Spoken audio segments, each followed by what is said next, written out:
Good morning. Last class we did the silica refractory, so we're simply adding alumina to silica for the aluminosilicate systems. And we'll follow the same format: raw materials, the phase diagrams, processing, the type of microstructures that result in a couple of the key properties. So this is a, a lecture that'll take two classes.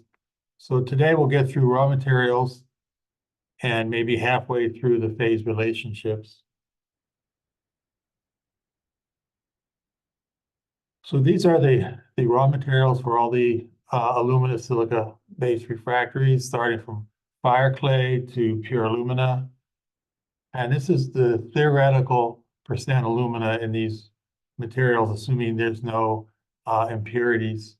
So fire clay is basically kaolinite, Al2O3, 2SiO2, 2H2O, the hydrated aluminosilicate clay, 45% alumina. And then sillimanite, kyanite, and andalusite are the anhydrous aluminosilicates, 65% alumina. Mullite's a very important refractory compound, 3Al2O3, 2SiO2. It's 75% alumina. It's a scarce mineral. The hydrated aluminas, the bauxites are baumite, diaspore, and gibbsite. Baumite and diaspore are Al2O3, H2O, and then gibbsite has three H2Os. When you dehydrate it, remove the water, it's 100% alumina. And corundum, which is another scarce mineral like diaspore and mullite, is also 100% alumina. So mullite and corundum have to be synthetic or man-made. So in reality, you have impurities and the alumina contents aren't theoretical, but this is the alumina range for these different minerals. So the theoretical clay, I think, was 45, but reality is 25 to 50, 25 to 45. And then corundum theoretically is 100%, but it's usually 90 to 100. And all of these have a range of alumina contents, depending on how many impurities are present. So the clays are these hydrated aluminosilicates. They're in the colloidal size range, and they're formed by chemical weathering of rocks that contain alumina and silica. Usually takes place in warmer climates. So basically, there's a chemical decomposition of aluminosilicate bearing rocks, and that well, if they're aluminosilicate bearing rocks, they're obviously going to contain silica and alumina.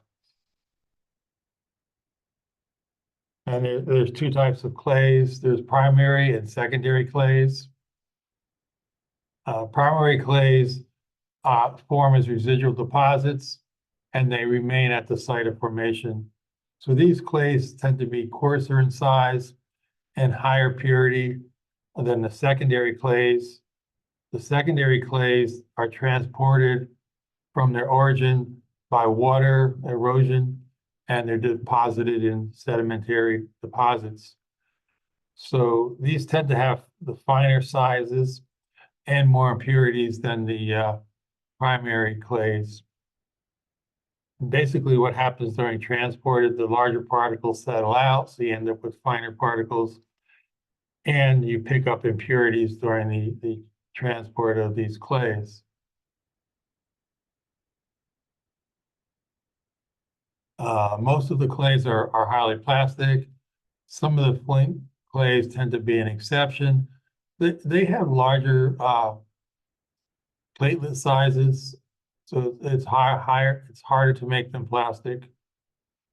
These plate-like crystals in clay, they acquire a water layer between the plates, and that allows the plates to slip past each other and form a plastic mass. So plastic clays are easily shaped, and they're actually the basis for the original plastic refractories that are rammed into place. They were based on clays. So I mentioned some of this earlier in the course, but I'll go into more detail now. there's a silica layer and an alumina layer. The silica layer is Si2O5N, and the alumina layer is AlOOH2. So in the silica layer, there's an SiO4 tetrahedra, and those units are joined at the corners through the oxygens. And then the alumina layers have alumina octahedra, and they're joined at edges and faces. So this is the silica layer. The black circle is silicon. The open larger circle is oxygen. So here is a tetrahedron, for example. There's 1, 2, 3, 4 oxygens, and in the center is the silicon. And they're joined at the corners through an oxygen. So that's what the silica layer looks like. This dotted line is one unit cell, and that unit cell just repeats to form the layer. So in a unit cell, there are 4 silicon atoms and 10 oxygen atoms. So if we counted, there's 1, 2 silicon atoms. This is a half and another half, that makes 3, and then another half and another half. So there's 4 silicon atoms, and there's 1, 2, 3, 4, 5 complete oxygen atoms, and then there's 1 here, 1 here, that makes 7, and there's 3 halves here and 3 halves here, that makes 10. So that's a unit cell in the silica layer. And then the alumina layer is AlOOH2. The black circle is aluminum. The open circle is the oxygen, and the OH groups, the hydroxyls, are the double circle. So here's an aluminum ion surrounded by 2 oxygens and 4 hydroxyls in an octahedron. And the dotted line again is a unit cell. It contains 4 aluminum atoms, 4 oxygen atoms, and 8 OH groups. So there's 1, 2, 3, 4 black dots. So there's 4 aluminum atoms. And there's 1, 2 oxygens. There's 2 halves here and 2 halves here. So that makes 4 oxygens. And then the OH groups, 1, 2, 3, 4, 5, 6, 7. And there's a half here and a half here. So that makes 8. So this is the unit cell that repeats to make the alumina layer. And I just have a side view here. The small open circles are silicon. The large open circles are oxygen. The intermediate sized circles are aluminum. And anything that's shaded is an OH group. So you can see silicon is connected to 4 oxygens. So that's a tetrahedron. And then there's an aluminum ion connected to 6 ions, 4 OHs and 1 and 2 oxygens. So that's in an octahedron position. So your alumina layer and your silica layer, they're connected through the oxygens. So again, the Si2O5N layer, the SiO4 tetrahedra are joined at the corners. The AlOOH2 layer, the alumina octahedra are joined at edges and faces. So different clay minerals are built up from different layer combinations. So you have different layer combinations, and you can also have substitutions of the cations. Al plus 3 and Fe plus 3 can substitute for Si plus 4. That's in the tetrahedral site. And then ions like Mg plus 2, Fe plus 2, other additional ions can substitute on an Al plus 3 site. Those are octahedral sites.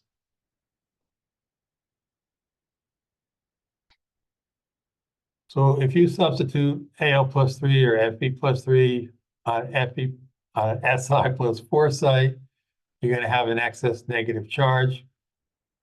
And the same thing here, Mg plus 2 and Fe plus 2 on an Al plus 3 side, you're going to have a residual negative charge.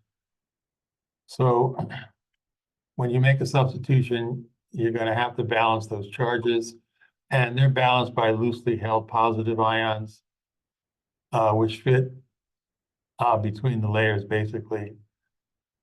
Ca plus 2, K plus 1, and Na plus 1 serve this purpose. And there's a processing course in the second certificate on refractories that we teach, and that goes over slip casting in detail and how you make suspensions. But these additions of these ions control the suspension properties when you go to slip cast a clay mineral. So there's 3 different groups. There's a kaolinite group, kaolinite and halloysite, and we mentioned kaolinite is Al2Si2O5 and with 4 OH groups. Halloysite just has 2 additional waters. So this is a silica and an alumina layer forming the overall layer for kaolinite. The montmorillonite group has montmorillonite and paraphyllite. These have 2 silica layers with the alumina layer being in between. And it has some substitutions. Mg can substitute for Al and montmorillonite. So Al and Mg, 2 Si2O5, 2 and 2 OHs, and then an unknown number of water molecules. And then paraphyllite is Al2Si2O5, 2 OH2. So there's the 2 means there's 2 silica layers sandwiching this alumina layer. And then the illite group is also the 3 layers, the alumina layer sandwiched between two silica layers. So this is a 2 here and here, and there's additional substitutions. There's an alumina substitution on the silicon site. There's a potassium addition to balanced charge. And this one has a magnesium substitution on alumina site, potassium to balanced charge, and aluminum ion on a silicon site. So these are more complex clays. And this is a schematic diagram of the different clay structures. There's a kaolinite, a montmorillonite, and a mica. So the kaolinite is the simplest one. There's a silica layer and an alumina layer. So the black circle is silicon, the open circle is oxygen. The one here with the cross hatching is aluminum, and then the double circles are the OHs. So that's the layer structure that forms kaolinite. Montmorillonite has an additional water layer between the layers, and it has this alumina layer, and it has a silica layer and another silica layer sandwiching the alumina layer. This one with half cross hatching and half open shows there's a magnesium substitution on alumina. And then this one that's half dark and half clear is an aluminum substitution on silicon. And then mica, again, it's an alumina layer between 2 silica type layers. This is aluminum, and then there's a substitution here of aluminum on a silica site with this circle that's half solid and half open. And then your potassium is balancing the charge between the layers.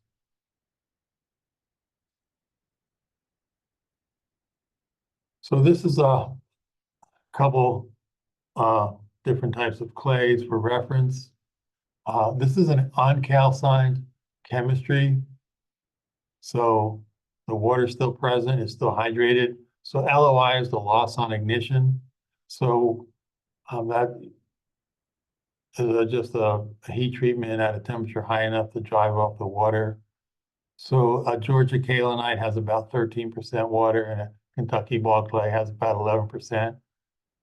So the SiO2 contents and the alumina contents are the primary components. So there's about 45% silica here and in the Georgia kaolinite and 55% in the Kentucky clay. And the alumina is about 38% in the Georgia kaolinite and 28% in the Kentucky ball clay. Fe2O3, TiO2, CaO, MgO, and the two alkali oxides, potassium and sodium, are the impurities that are present. So that the minerals present in the Georgia kaolinite are actually kaolinite and residual quartz, SiO2. And in the Kentucky ball clay, it's primarily kaolinite, but there's also some quartz and also some montmorillonite.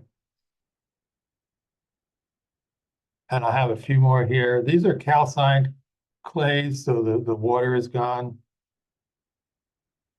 There's a bauxitic clay from Alabama. So that has some bauxite in it. So the alumina content right here is going to be much higher than the normal clay. A Georgia kaolinite, a Missouri flint clay, again, a Kentucky ball clay, and bentonite clay. So clays like bentonite, which are based on montmorillonite, have low alumina contents. And this bauxitic clay has kaolinite, residual quartz plus bauxite is present. And that actually is kind of an advantage if you want to make a higher alumina refractory, because it has bauxite present. The Georgia kaolinite is kaolinite and quartz. The flint clay is kaolinite and quartz. And again, the Kentucky ball clay is kaolinite, quartz, and montmorillonite. And you can see the alumina contents and the silica contents. And the same type of impurities are present. So clay theoretically has about 39.5% alumina, 46.5% silica, and 14% water. So again, this is the kaolinite structure. This is the composition. So I mentioned the weathering process, and I'll have a little more detail here. Basically, you form kaolinite from a feldspar rock, which is K2O, Al2O3, 6SiO2. So it's weathered by acidic water, and that's simply CO2 dissolved in water. That makes the water acidic. So the acid water dissolves the potassium, the K2O, because it is water soluble. So you end up with a product that's kaolinite plus silica. So you have to purify that. So silica is removed by a beneficiation process to get it less than 5%. So you start out with a feldspar, K2O, Al2O3, 6SiO2.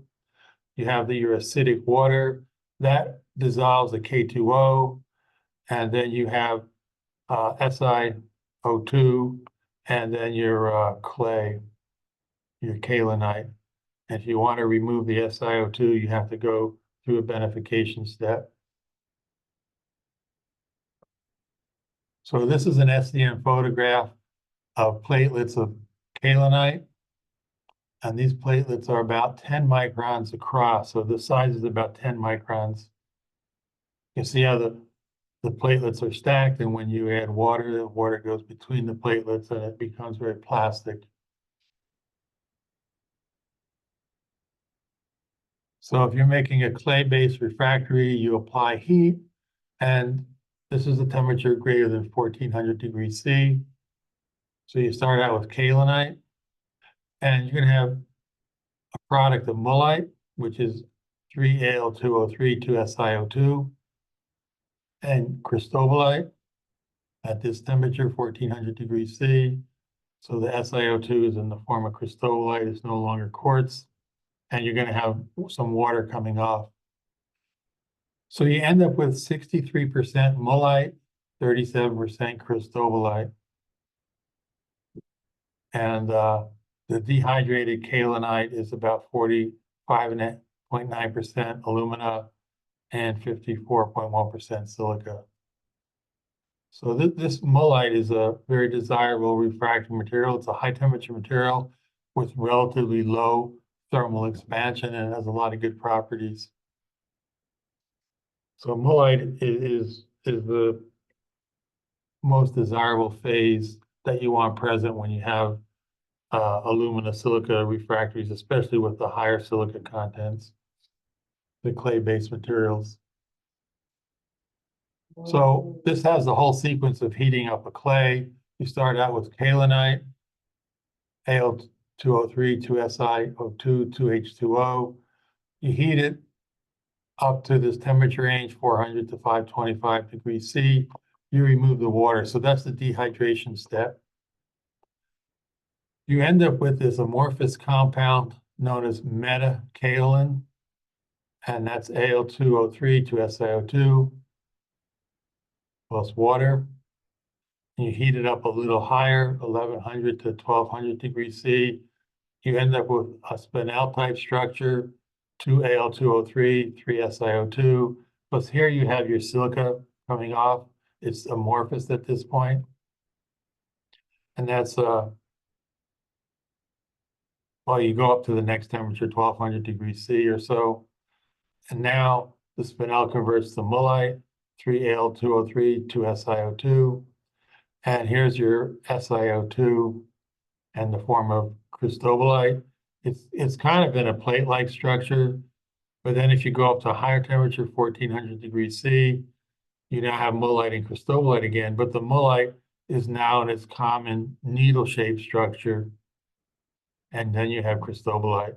So this needle-shaped structure is kind of unique.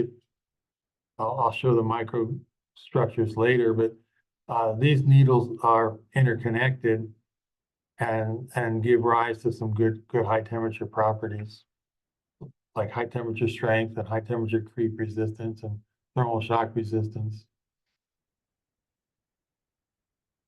The anhydrous aluminosilicate minerals, sillimanite, kyanite, and andalusite, have a 1-to-1 molar ratio of alumina to silica, so they're all Al2O3 SiO2. They all have the same formula.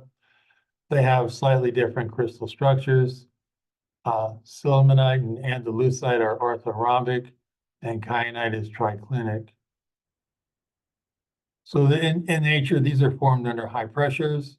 So you won't see them when we talk about phase diagrams. You won't see any of these three minerals or three phases on a phase diagram, because the phase diagrams we're looking at are at 1 atmosphere.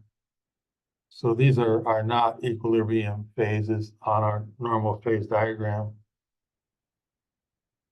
And I put down this high pressure phase diagram for the three minerals, kyanite, sillimanite, and andalusite. This is pressure in kilobars versus temperature. You can see where each material is stable, each crystal structure is stable. There's a triple point at 4.2 kilobars and 530 degrees C. And if you look at this, 1 kilobar is almost 1,000 atmospheres, 987 atmospheres. So these are high pressure materials formed under high pressures.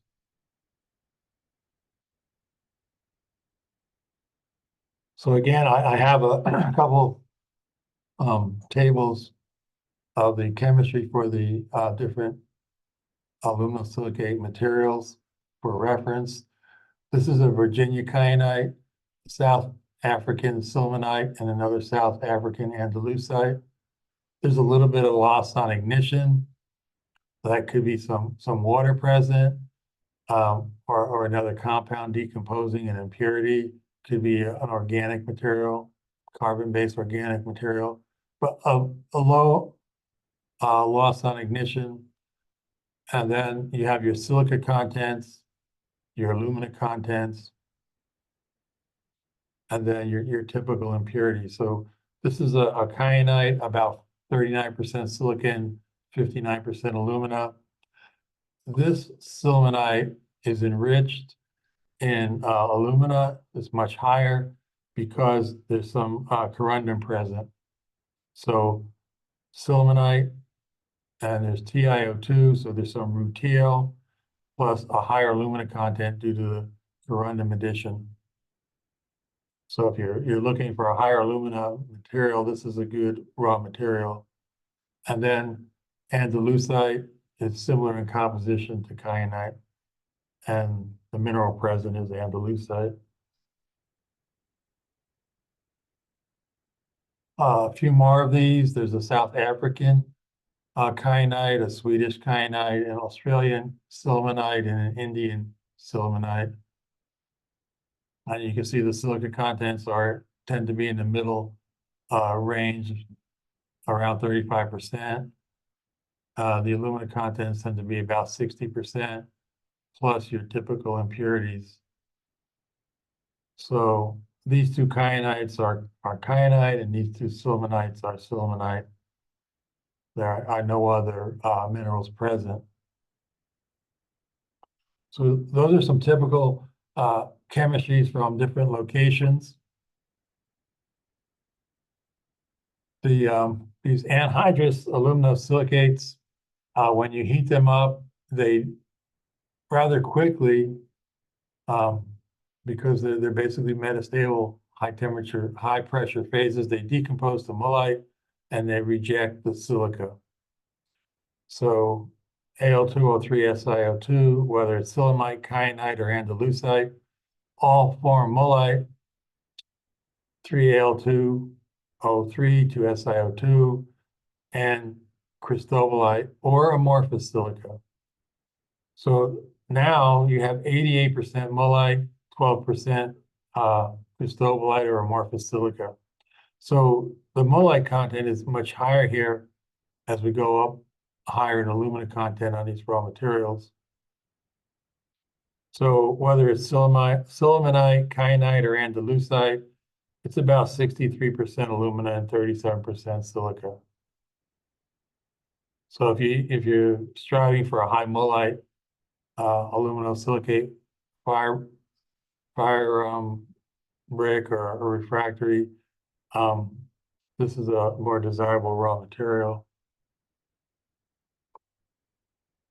So when kyanite decomposes, it forms mullite plus crystalline cristobalite. Andalusite and sillimite, when it decomposes, it forms mullite plus the silica is amorphous. It's not cristobalite. So what you can do if you want to increase the mullite content, you add some very fine reactive alumina to any one of these three minerals, and that alumina reacts with the silica to form additional mullite. So the reactive alumina and this rejected silica react to form additional mullite. And if you put the right amount of alumina in, instead of 88% mullite, you can have 100% mullite by reacting alumina with this silica. So these are the densities and melting points. So sillimanite, kyanite, and andalusite are the anhydrous aluminosilicates. The density is 3.3, 3.7, and 3.3 grams per cubic centimeter. And these do not melt. We just mentioned they all decompose to mullite and silica. So these are the decomposition temperatures. 1550 for sillimanite, and kyanite and andalusite are 1350, and that's in degrees C. So the products are going to be mullite, cristobalite, or silica glass. And if you look at the densities, they're all lower than the starting, any one of these starting minerals. Mullite is 3.16, and then cristobalite is only 2.33, and the silica glass, the amorphous version of SiO2, is 2.2. And mullite has a high melting temperature, 1850 degrees C. So for a lot of reasons, it's a very desirable refractory phase. And then the silica is 1723 degrees. C. So these products are lower density than the starting minerals. So when you fire these, you sinter these, there's a volume expansion. So volume expansion during heating or sintering. And if it's a clay bonded material, clays usually have a great deal of shrinkage at the sintering temperatures. So this volume expansion can offset the shrinkage of a clay component. You can actually have zero shrinkage during the sintering process, or you can arrange the proportions of clay in any one of these anhydrous aluminosilicates to have actual volume expansion in the fired product.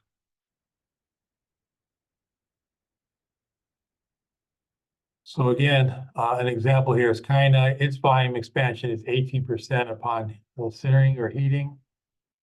That can offset shrinkage if you have clay components. So it compensates for sintering shrinkage during the firing process, and you could obtain near zero dimensional change if you want. Also, you can use those volume expansions in an actual application. Say you wanted to put an aluminosilicate brick in a vessel like a ladle, and you don't want to use a mortar. You can under sinter it, and then during the actual operation, which is most likely going to be at a higher temperature than what you sintered at, you keep going through this process of forming mullite, and you can actually have volume expansion in the actual application. So you can control the amount of expansion, and you can make useful products that can actually tighten up a lining and eliminate the use of mortars. And then mullite minerals. Mullite again is 3Al2O3, 2SaO2. It's orthorhombic. Mullite has about 72% alumina and 28% silica. And I mentioned its melting point is high, 1850 degrees C. So I also mentioned that mullite's a very scarce mineral, so it has to be man-made. So it's a synthetic mineral. And you make mullite from a mixture of bauxite and clay. And there's two versions of mullite. There's a sintered version and a fused version. So in the sintering process, you calcine this material, drive up any residual water, you press it into small briquettes, and then you sinter it at 1800 degrees C, and then you do the normal crushing and sizing operations to end up with sintered mullite.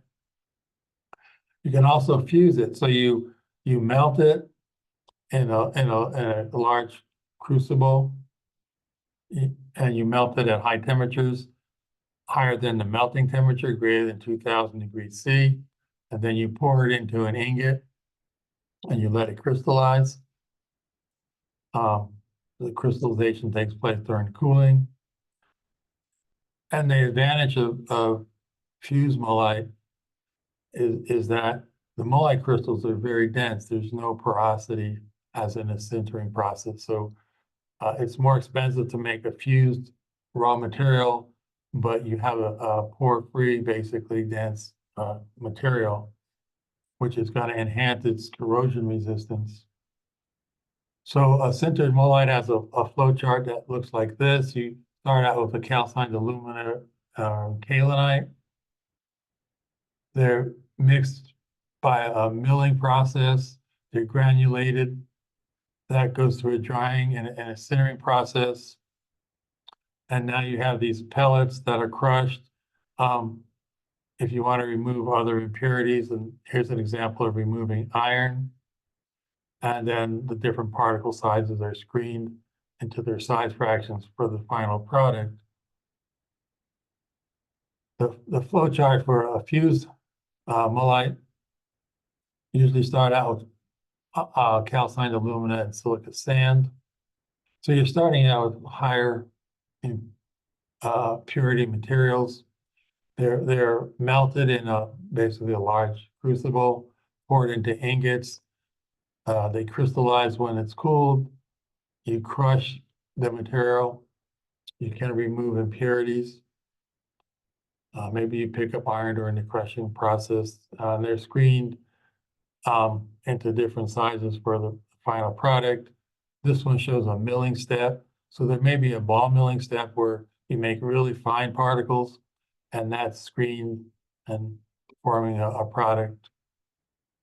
So those are the two types of mullite that you can use, the sintered mullite and a fused mullite.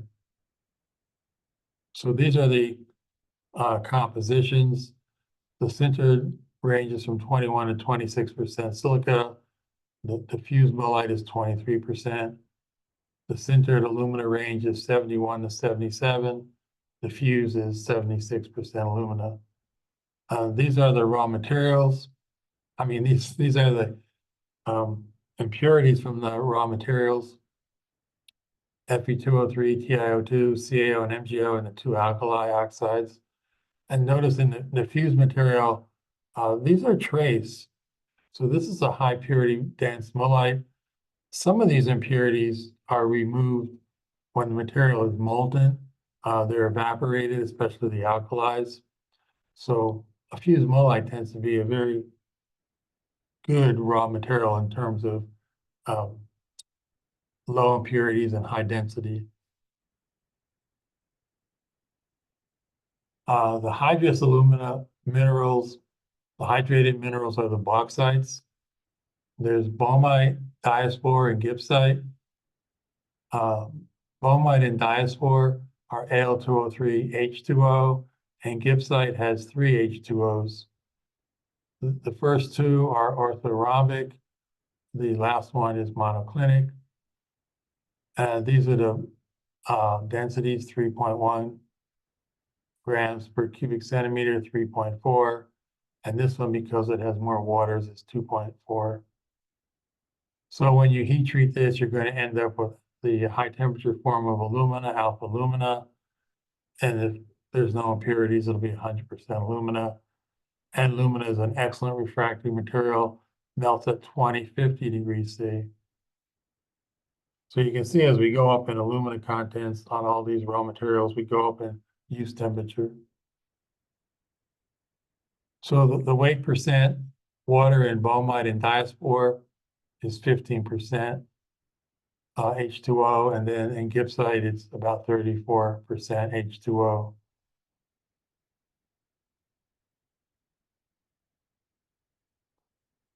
So when you heat any of these hydrous aluminosilicates, whether it's baumite, diaspore, or gibbsite, you're going to dehydrate it rather quickly, end up with alumina, which is the crystal corundum, and then excess water.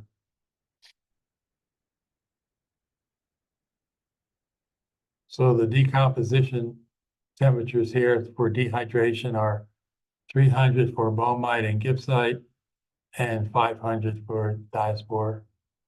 So pretty low temperatures, you can dehydrate these. So here's some chemistries. There's one from gibbsite from Guyana, gibbsite from Brazil, a diaspore from China, another diaspore from China, and then diaspore from the US. The silica contents are generally low. This one is a bit higher. The alumina content should be close to 90%. This one's lower because of the high silica present. And Fe2O3, TiO2, CaO, MgO, and two alkalis are the impurities. You can see the levels here. So some of these have higher TiO content, so you're going to end up with corundum and rutile and those minerals. Actually, I guess they all have high TiO2 content, so you're going to have corundum and rutile in all of these. This one has some kaolinite in it, and this one, because of the higher silica content, has quite a bit more kaolinite. This one's 16% silica, this one's 10. And then the last raw material here is corundum. Al2O3 is hexagonal. Alpha alumina is the high temperature form of corundum. Obviously, it's 100% alumina, and again, the melting point is 2050 degrees C. So this is another scarce mineral, so it has to be man-made, and it's produced from bauxite. And just like for mullite, there's a sintered version and a fused version. So the same process here. In the sintering version, these materials are calcined, they're formed, pressed into briquettes, then they're sintered at temperatures around 2000 degrees C. They're crushed, and then you have your various sizes that are separated out by screening. And the fused material is melted, so it has to be above the melting point of alumina. It's poured into ingots, recrystallized during the cooling process. And now you have these dense pore-free alumina crystals. Again, just like for fused mullite, these are going to be pore-free basically and have enhanced corrosion resistance. So the flow chart for sintered corundum is you start out with calcined alumina from the bauxites. These are crushed and granulated and dried, and then go through the sintering process. So you end up with sintered pellets that have to be crushed. You can remove impurities such as iron, and then this crushed product is screened. So that would be the coarser final particles, and then you can also mill it in a ball mill to make fine particles. And those can also be screened into different size fractions. So you just have a range of size fractions in the product here. And then the calcined alumina is fused in an electric arc furnace. So these furnaces have 3 carbon electrodes that form an arc in the melt. The molten material is poured into an ingot, and you go through the crushing, de-ironing, removing impurities such as iron. And you can screen it into the coarser fractions, or you can mill it and end up with finer size fractions. So when you make a corundum, if you want high purity corundum, you're starting with bauxite. So you have to purify the bauxite. And there's a process known as the Bayer process. That's the process you produce alumina and aluminum from. So you want to go through this purification process, the Bayer process.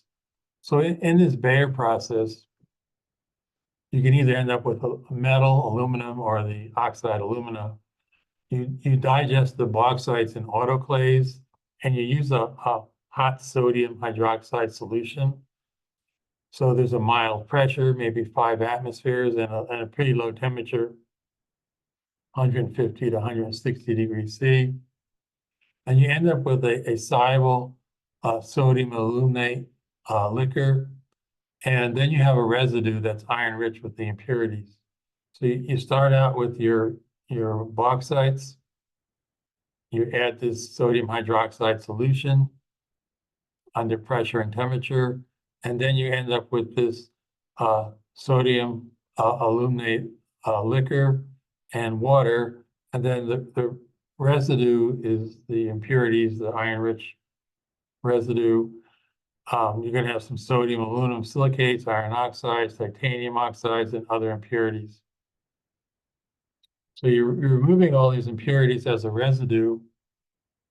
And then you take the soluble sodium aluminate liquor and you seed it with the an aluminum trihydroxide. And the pH is going to be 5 to 8. And you're going to produce this precipitate, AlOH3. So you end up with an aluminum trihydroxide precipitate by seeding the soluble sodium aluminate liquor.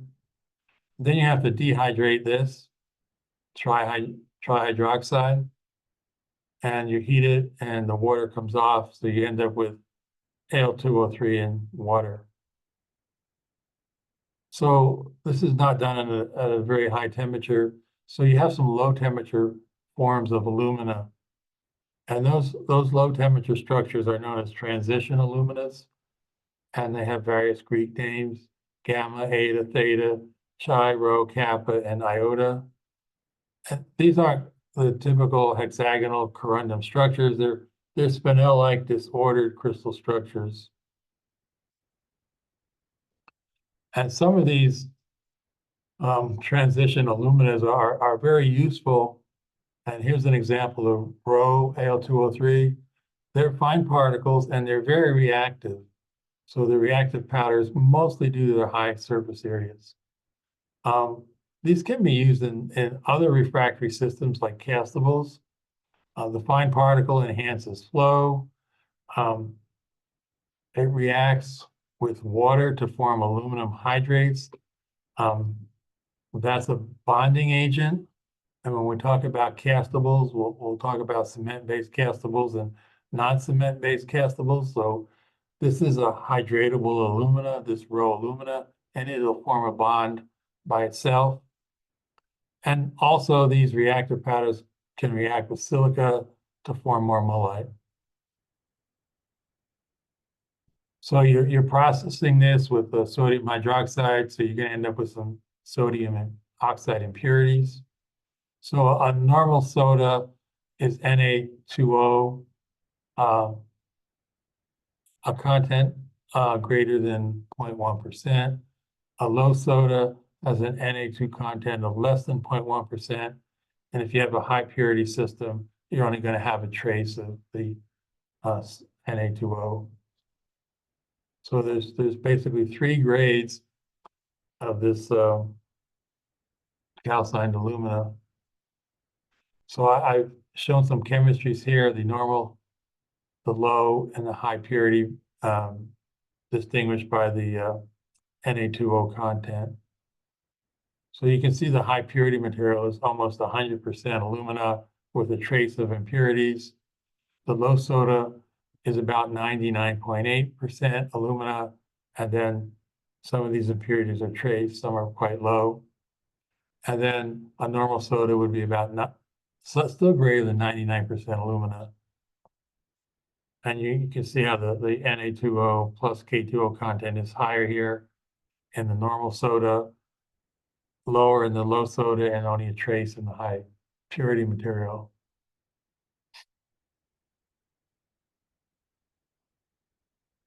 So these normal aluminas have Na2O contents, I mentioned, between 0.1 and 0.6. Well, that's going to form another compound known as beta alumina. That's Na2O 11 Al2O3. There's also a potassium alumina, a potassium analog K2O 11 Al2O3. So this is a ratio of 1 Na2O to 11 Al2O3s. So a small amount of Na2O results in a large amount of beta alumina because of the 1 to 11 ratio. So beta alumina is undesirable because it reduces high temperature strength and corrosion resistance. Those are calcined aluminas. You can also have tabular aluminas and fused aluminas. So for the tabular aluminas, you press spheres of alumina, and then you sinter them at very high temperatures, greater than 1900 degrees C.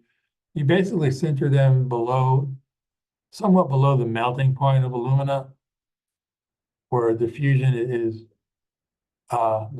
rate is quite large. So the sintering process produces very large tabular shaped crystals of alumina. These are the large hexagonal crystals.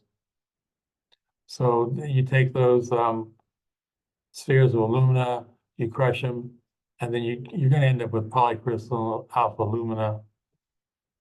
And there's going to be about 10% porosity in these sintered products. So the final density is 3.55 grams per cubic centimeter. So there's a commercial grade of tabular alumina, a low soda grade, and then a high purity grade. So they're all above 99% alumina. And you can see the Na2O content here is 0.3, here is 0.16, and here it's pretty low, 0.03. And all the other impurities are quite low. So tabular alumina is formed at high temperatures, and you form these large hexagonal crystals of alumina. And the dimensions of these are about 5 to 15 microns across. And then the last version is a fused alumina, and there's a brown version, a white version, and a black version. And the brown versions are distinguished by the TiO2 contents. One is high and one is low.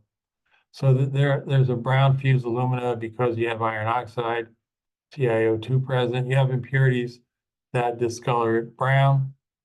So this one is 96% alumina, this one's 98%. The white fused alumina, very low impurity levels, low iron oxide content. So it's about 99.5% alumina, and that color happens to be white. And then the black fused version has a lot of impurities, and you can see the high iron oxide content, 8% or more, high TiO2 content, even silica present. So this is a product that's black in color.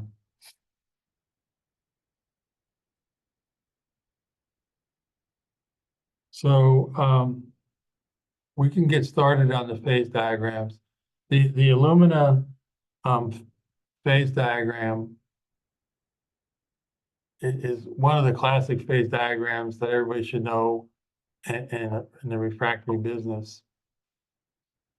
So if the alumina content is between 0 and 71.8% alumina, you're going to develop a liquid phase at a pretty low temperature, 1595 degrees C. But in the portion of the phase diagram that's between 71.8 and 100% alumina, you're going to develop a liquid at 1840 degrees C.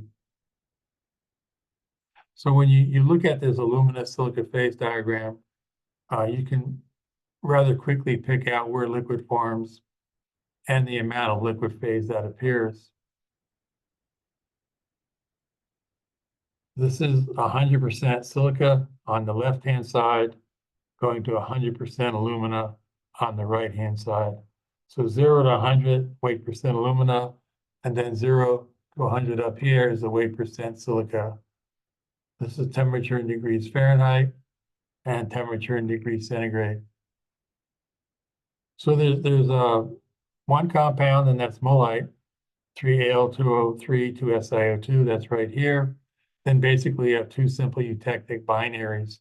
You have a eutectic here, and they put it in degrees F. It's 3344 degrees F, and another eutectic here. That's at 2903 degrees F. So on this side of the phase diagram, from basically 100% silica to mullite, you have tridymite plus mullite that transforms to cristobalite plus mullite. And then here's your solidus curve at 2903 degrees F. So you have mullite plus liquid, cristobalite plus liquid.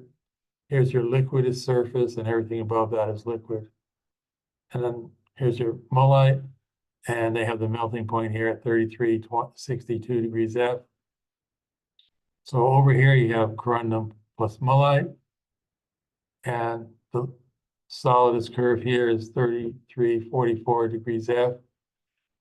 So you have corundum plus liquid, and then over here you have this small region is mullite plus liquid, and then above that's all liquid. So if you have a composition of mullite and higher towards 100% alumina, you can see this region has a much higher use temperature than this region because you have liquid forming here at a low temperature. So this phase diagram gives you a lot of information. If you have a material that only has an alumina content between 5 and 25% alumina. It's going to be down here. This is not a refractory material. Not any composition from 0 to 70% alumina is going to start to melt at 2903 degrees F. But when you're over here, and I'll show you in a few minutes, you're going to have mostly liquid and solid as soon as you cross the solid. So this is not a refractory material. So if we pick a composition that's 15% alumina, that's right there with this arrow, it's 85% silica, and we put the tie lines in, this tie line is 7%, this tie line is 57%, and then we calculate our percent liquids. So when you're all at 15% alumina, as soon as you hit 2903 degrees F, you only have 11% solid and 89% liquid. So this is not going to be a very refractory material because of all this liquid phase that develops. 25 to 45% alumina, that's where your clay minerals are located on this phase diagram. And then your anhydrous aluminosilicates, sillimanite, kyanite, and andalusite are 45 to 65% alumina. They're over here on this phase diagram. And then contrasting the 15% alumina with a 65% alumina, that would be right here at this arrow. That's 65% alumina, 35% silica. We put our tie lines in. This is 7%. This is 57%. And then we calculate the percent liquids and solids. So at 65% alumina, we have 89% solid and 11% liquid. So this is a much more desirable situation, a low liquid content compared to the other side of the phase diagram where we had 15% alumina, which developed 89% liquid.